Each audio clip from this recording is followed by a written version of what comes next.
Hello bro Irvin. Maganda. Anong balita? Kamusta? Ayos naman po. Ano pala ang full name mo? Ang full name ko po ay Irvin Nazareth Calara. And taga saan ka? Taga Cavite po ako, sa Bacoor, Cavite. Laking Cavite ka. Ilang taon ka na pala? Magta-22 na po ngayong September 14. Batang-bata mo pala. Ikaw ba pinakabata sa Kalingap Partners? Oo, ako po yung pinakabata. So ano ba ang ginagawa mo bilang Kalingap? Ganun rin po yung mga tumutulong ko sa mga kapaspalan. Minsan po katulad nga po nung nag-ayos kami ng mga tulay dun po sa farm para kahit paano po makatulong po tayo kay Kuya Bal Santos Matubang. Tapos nagawa rin po kami ng ng balon nila Kuya Ruel. Nila Tatay Ruel? Oo, nila Tatay Ruel. Ano ang YouTube channel mo? Irvin Official po. Okay. So, Irvin, nagtapos ka na ang pag-aaral? Bali, lang po hindi pa ako nakapagtapos kasi mga grade 8. Yun lang po. Grade 8 Kasi mas inuna ko pong magtrabaho ng maaga para makatulong po ako sa mga magulang ko na. Kasi po yung mga magulang ko po may mga sakit na. Katulad po ng tatay ko. May sakit po sa puso tatay ko. Namamagana po yung puso niya tapos may butas. So hindi na siya pwede magtrabaho? Hindi na po talaga pwede. Yung nanay ko naman po, pag bawal na siya rin maglakad-lakad pag naiinitan siya, na high blood, madala siyang mahilo. So may mga kapatid ka ba? Meron ho. Nandun sila sa Bacoor? Oo, nasa Bacoor. Ikaw ang panganay o bunso? Sinundan po ng bunso. Bali po pang-lima ako. Marami pala kayo. So isa ka din sa mga tumutulong sa magulang mo? Oo. So dito sa pagiging charity vlogger mo, nakakatulong ka, nakapag-sustento ka naman? Oo. Nakapagpadala ka ganon? Kada sahod ko. Mabuti naman. Bali, kamusta ka pala dito sa Daet? Ayos naman po. Masaya. Masaya. Gano'n ka nakatagal nag-stay dito? Mag-iisang taon na ho. Isang taon na? Sabay ho tayo nun. O nga no, so 8 months na kasi 8 months na ako. Umuwi ka rin ba ng Manila nung dumating ka dito? Oo, mga isang buwan na ako doon nag-stay. Tapos bumalik ka dito? Bumalik ako ulit. So ano ba ang dahilan mo bakit ka nag-charity vlogger? Ano ang talaga inspirasyon mo bakit ka napunta sa ganitong larangan? Unang-una po yung mga magulang ko.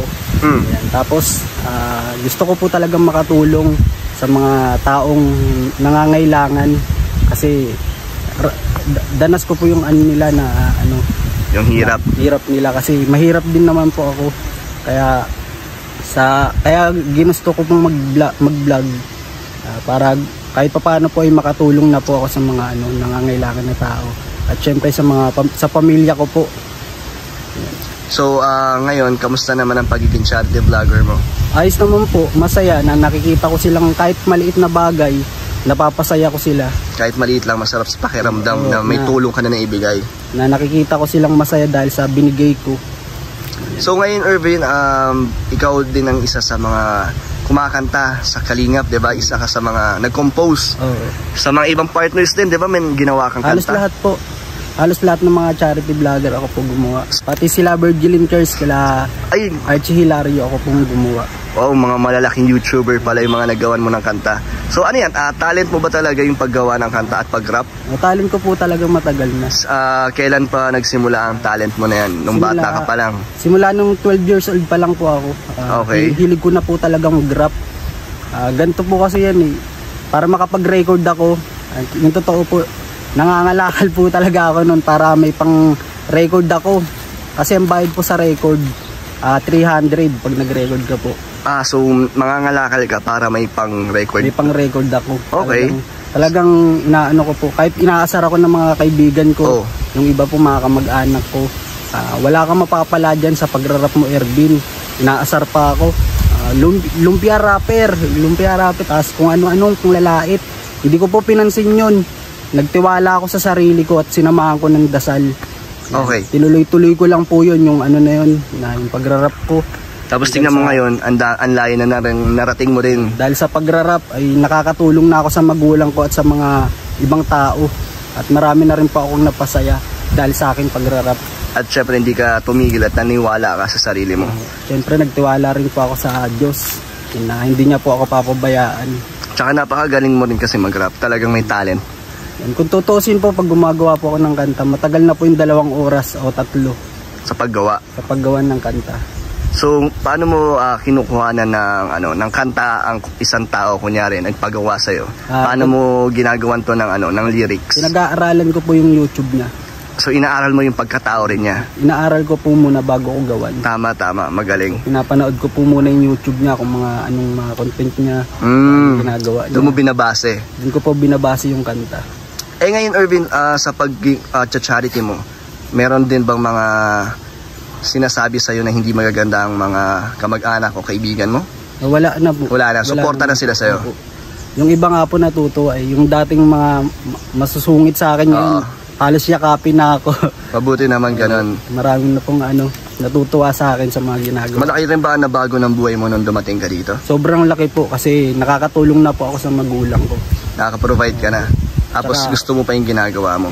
Tsaka unti-unti po ako nakikilala na ganun nga po. So magpapatuloy ka pa rin ba sa pagiging charity mo hanggang kailan?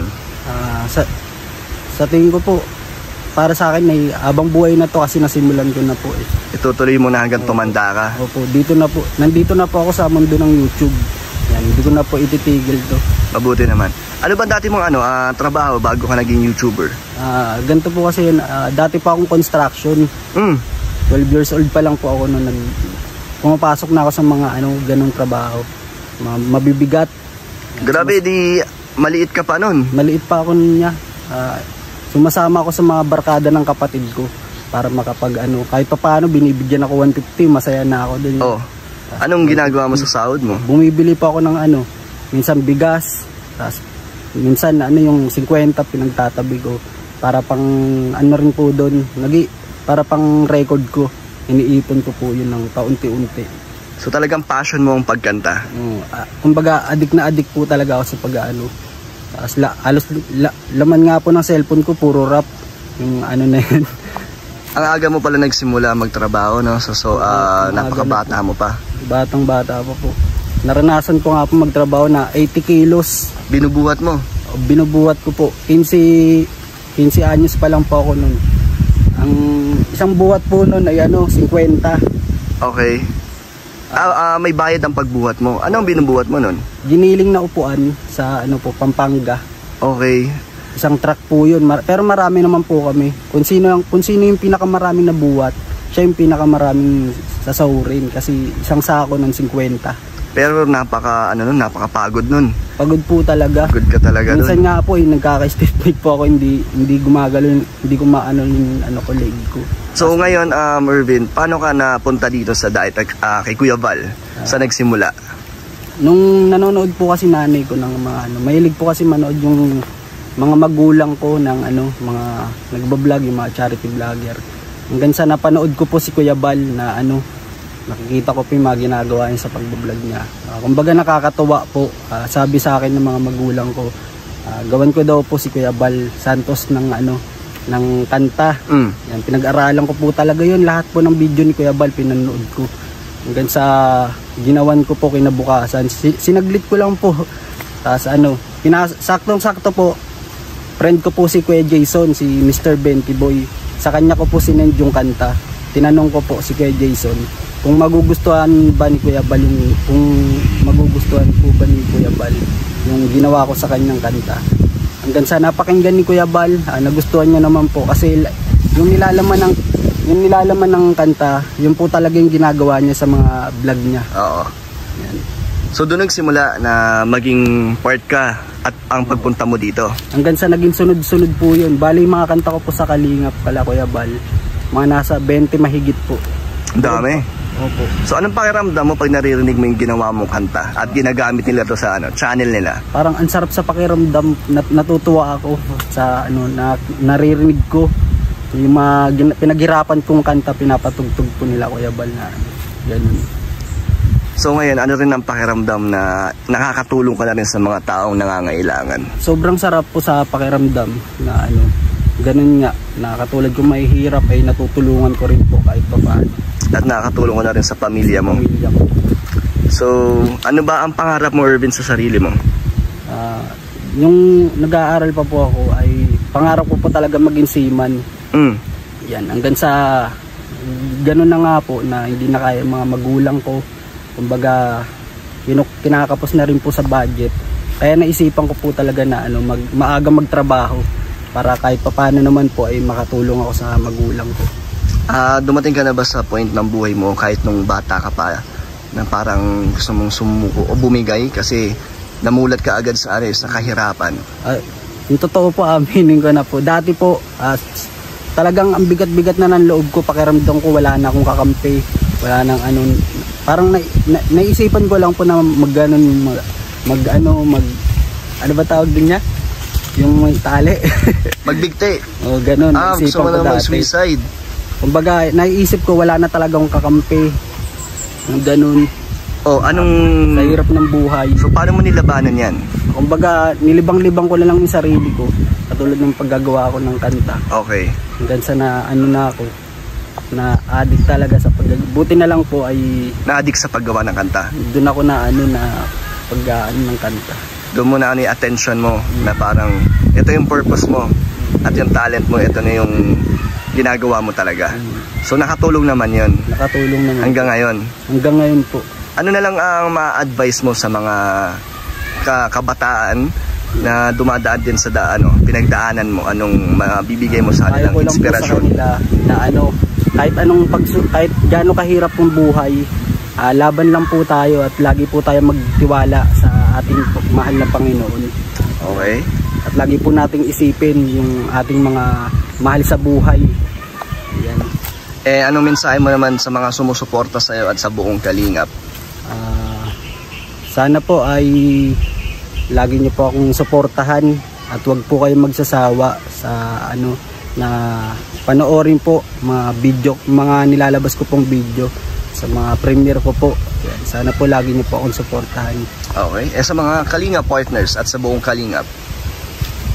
Sa mga Kalingap po, ganun nga rin po. Sana wag sila pong magbago. Tuloy lang po nila yung mga ginagawa nila na tumulong sila sa mga tao na ngailangan. Okay. So Ervin, thank you sa interview na to. Mga Kalingap, na interview ko na rin po. So Ervin, ang isa sa Kalingap partners at isa ang mga gumagawa ng kanta ng mga Kalingap partners din po. So salamat po sa mga nanood. God bless po sa inyo.